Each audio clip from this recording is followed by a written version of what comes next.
அந்த பகுதியில் இருக்கிற மக்களுக்கு எந்த வேலையும் கொடுக்கறது இல்லை. வேலை கொடுக்குறேன்னு சொன்னாங்க, ஆனால் எங்கேயுமே வந்து வேலை கொடுக்கல. காட்டுப்பள்ளி துறைமுகத்தாண்ட அந்த பகுதி மக்கள் எவ்வளோ போராடி பார்த்தாங்க. இப்படி வந்து பல்வேறு போராட்டங்கள் நடத்தியும் அந்த மக்களுக்கு கம்பெனியிலையும் வேலை கிடைக்கல. இப்போ அவங்க வந்து இயற்கையை சார்ந்து வாழ்ந்து கொண்டிருந்த வாழ்க்கையும் அழிக்கப்படுகிறது. இவ்வளோ வந்து ராக்கெட் ஓடுற நாட்டில் ஏற்கனவே வந்து கப்பல் வந்து எண்ணெய் லீக் ஆகிட்டு வந்து அதே பாரதியார் நகர் பக்கத்தில் நடக்கும் பொழுது அப்பயும் பக்கெட்டு போட்டு தான் அழுனாங்க. இப்பயும் அதே வேலை தான் பண்ணாங்க. அப்போ இந்த அரசாங்கம் இதிலெல்லாம் வந்து என்ன அக்கறை எடுத்துக்குது அப்படின்றது ஒரு மிகப்பெரிய கேள்வியாக இருக்குது.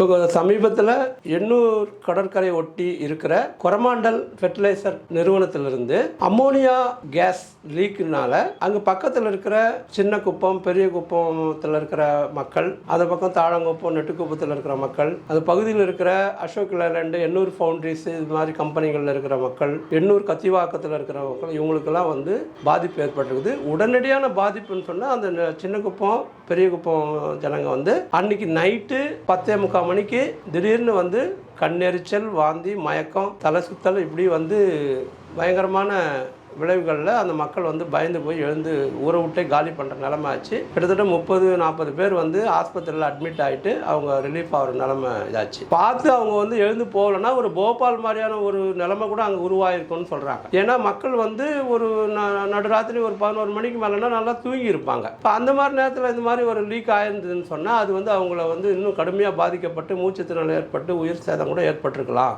அப்படின்னு சொல்கிறாங்க. இந்த விபத்து எப்படி நடந்தது அப்படின்னு பார்க்கும்போது அங்க இருக்கிற அந்த கொரமண்டல் ஃபெர்டிலைசர் கம்பெனி வந்து கிட்டத்தட்ட 1963 இருந்து இஏடி பேரி மற்றும் முருகப்பா குடும்பத்தோட ஜாயிண்ட் இதா வந்து அந்த கம்பெனி வந்து 63ல நடந்துட்டு இருக்குது. இது மாதிரி வந்து கேஸ் லீக் பண்ணி அந்த பகுதியில் இருக்கிற மக்களுக்கு வந்து கண்ணெரிச்சலும் மயக்கம் வாந்தி இது மாதிரி வர்றது வந்து இப்போ ஒன்றும் புதுசு கிடையாது. ரொம்ப நாளாவே இந்த மாதிரி நடந்துட்டு இருந்தது. அந்த மக்கள் அந்த நிறுவனத்து மேல பல்வேறு வழக்குகள் தொடுத்தாங்க.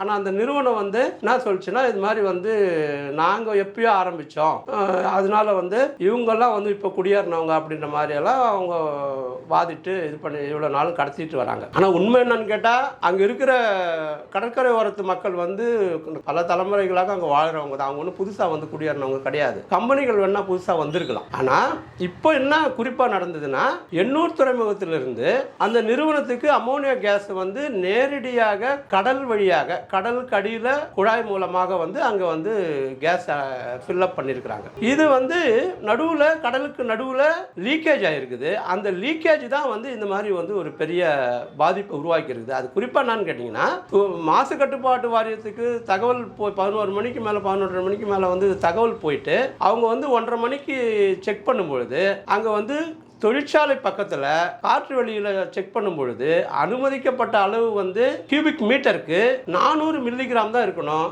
ஆனால் 2090 மில்லிகிராம் 5 மடங்குக்கு மேலே இருந்தது அப்படின்னு சொல்கிறாங்க. அதே மாதிரி கடலில் லீக் ஆன இடத்துல போய் செக் பண்ணதில் அங்கே வந்து நான் கேட்டிங்கன்னா 1 லிட்டருக்கு வந்து 5 மில்லிகிராம் தான் இருக்கணும். ஆனால் அது 49 மில்லிகிராமாக இருந்ததுன்னு சொல்லிட்டு கணக்கு கொடுக்குறாங்க. 10 மடங்கு. இப்படி ஒரு மோசமான இதை வந்து அங்கே நிகழ்ந்திருக்கு.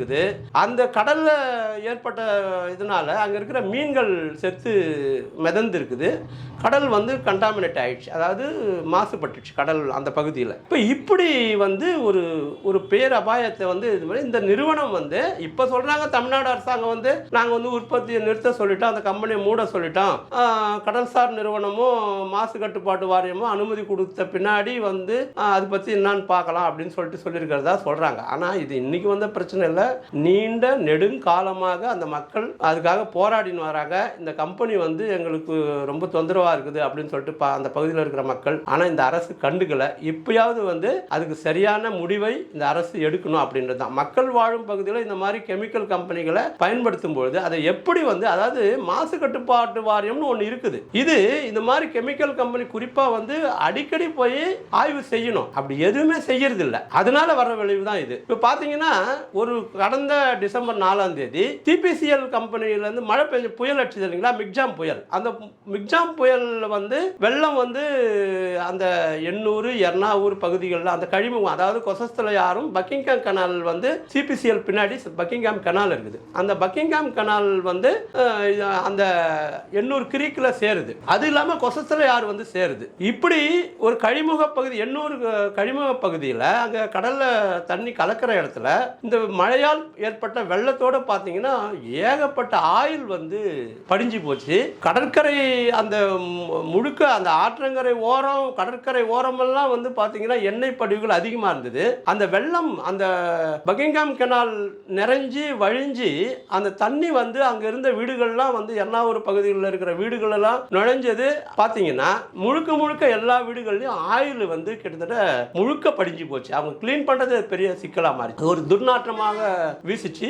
இப்படிலாம் ஒரு சுகாதார கேடுகள் இது பண்ணி கிட்டத்தட்ட ஒரு டிசம்பர் 4ஆம் தேதியில் வந்து இப்போ போன வாரம் தான் அது வந்து கிளீன் பண்ணியே முடிச்சாங்க. அது கூட என்னன்னா ஒரு நவீன ஆயுதங்கள் கிடையாது. இவ்வளோ வந்து ராக்கெட் விடுற நாட்டில் ஏற்கனவே வந்து கப்பல் வந்து எண்ணெய் லீக் ஆகிட்டு வந்து அதே பாரதியார் நகர் பக்கத்தில் நடக்கும் பொழுது அப்பயும் பக்கெட்டு போட்டு தான் அழுனாங்க. இப்பயும் அதே வேலை தான் பண்ணாங்க. அப்போ இந்த அரசாங்கம் இதிலெல்லாம் வந்து என்ன அக்கறை எடுத்துக்குது அப்படின்றது ஒரு மிகப்பெரிய கேள்வியாக இருக்குது.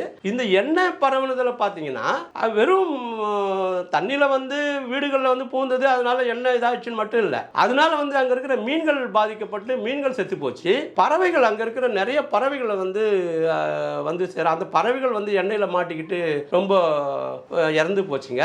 இது இல்லாமல் அதுக்கு அங்கே இருக்கிற இயற்கை ஆதாரமே வந்து அந்த அலையாத்தி காடுகள் இருக்குது, அங்கே இதெல்லாம் வந்து சேதமடைஞ்சிருக்குது. இப்படி வந்து ஒரு பெரிய அழிவை வந்து ஏற்படுத்திச்சு. இப்போ டிசம்பர் 4ஆம் தேதிக்கு பிறகு நடந்த விஷயம் இது. வந்து சிபிசிஎல் நிறுவனத்திலிருந்து ஆயில் வந்து எந்த ஒரு இது இல்லாமல் அந்த பக்கிங்ஹாம் கனால திறந்து விட்டதுனால வந்த விளைவு. இதெல்லாம் எப்படி நடக்குது? இதை எந்த அதிகாரிகளும் கண்காணிப்பதில்லை. இந்த அரசு வளர்ச்சி என்ற பேர்ல நிறுவனங்களை திறக்கிறதும் அதுக்கப்புறம் அதை கண்டுக்கிறதே இல்லை. அவங்க என்ன எப்படி வேணாலும் நடத்திட்டு போட்டோம், அங்க இருக்கிற ஜனங்களுக்கு எந்த திறமை வேணாலும் அதை பத்தி கவலைப்படாம இருக்குது. இப்போ இந்த ஆயில் ஸ்பில்லேஜ்ன்றது வந்து கிட்டத்தட்ட இந்த பக்கம் காசிமேடு வரைக்கும், அந்த பக்கம் பார்த்தீங்கன்னா பழவேற்காடு வரைக்கும் போயிடுச்சு.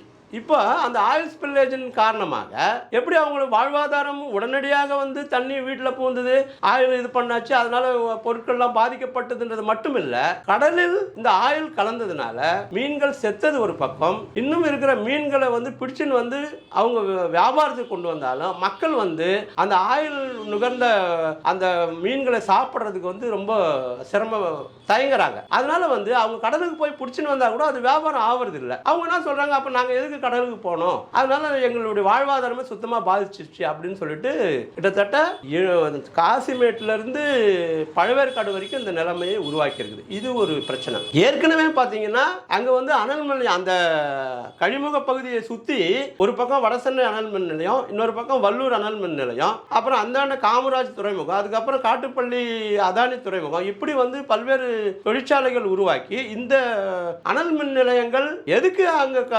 ஆத்தங்கரையில் வந்து அமைக்கிறாங்கன்னு சொன்னா தண்ணி அந்த டர்பைனை வந்து குளிர்விக்கிறதுக்கு அந்த தண்ணி தேவைப்படும், அதை பயன்படுத்துறதுக்கு தான் இது பண்றாங்க. ஆனா இங்க என்ன நடக்குதுன்னு சொன்னா இந்த அவங்க சாம்பல் வெளியேற்றுற சாம்பலை முழுக்க அந்த ஆத்திலே கொட்டுறாங்க. இது நீண்ட காலமா வந்து திருவள்ளூர் கலெக்டர் கூட கூட்டின்னு வந்தெல்லாம் காட்டினாங்க. இப்படி அந்த பகுதி தொழில் வளர்ச்சி என்ற பேர்ல மிக குப்பை காடாக ஒரு மாசுபடுத்துகிற இடமாக மக்கள் வாழவே முடியாத ஒரு இடமாக மாற்றப்பட்டு வருது.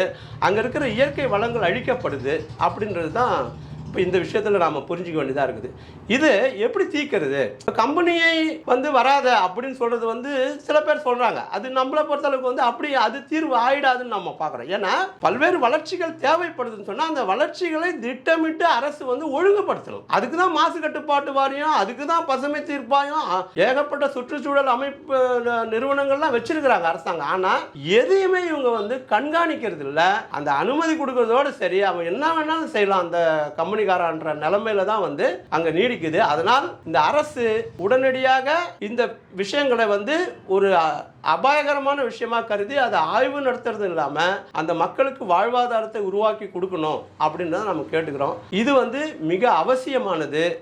இல்லைன்னா நீ இந்த அரசாங்கம் பேசுறதெல்லாம் வெறும் வேஸ்டா போயிடும். இது வளர்ச்சின்னு சொல்றது யாருக்கான? அதானிக்கான வளர்ச்சி, பெரிய பெரிய முதலாளிகளுக்கான வளர்ச்சியா இருக்குமே தவிர சாதாரண மக்களுக்கான. ஏன்னா இந்த நிறுவனங்கள்ல அந்த பகுதியில் இருக்கிற மக்களுக்கு எந்த வேலையும் கொடுக்கறது இல்லை. வேலை கொடுக்குறோன்னு சொன்னாங்க, ஆனா எங்கேயுமே வேலை கொடுக்கல. காட்டுப்பள்ளி துறைமுகத்தாண்ட அந்த பகுதி மக்கள் எவ்வளவு போராடி பார்த்தாங்க. இப்படி பல்வேறு போராட்டங்கள் நடத்தியும் அந்த மக்களுக்கு கம்பெனியிலையும் வேலை கிடைக்கல. இப்போ அவங்க இயற்கையை சார்ந்து வாழ்ந்து கொண்டிருந்த வாழ்க்கையும் அழிக்கப்படுகிறது. அதனால இது மிக முக்கியமாக கவனிக்க வேண்டிய விஷயம். உடனடியாக மாசு கட்டுப்பாட்டு வாரியமும் பசுமை தீர்ப்பாயமும் இது சரியான முடிவுகள் எடுத்து அந்த நிறுவனங்களை ஒழுங்குபடுத்த வேண்டியது அவசியம்னு நம்ம கருதுறோம்.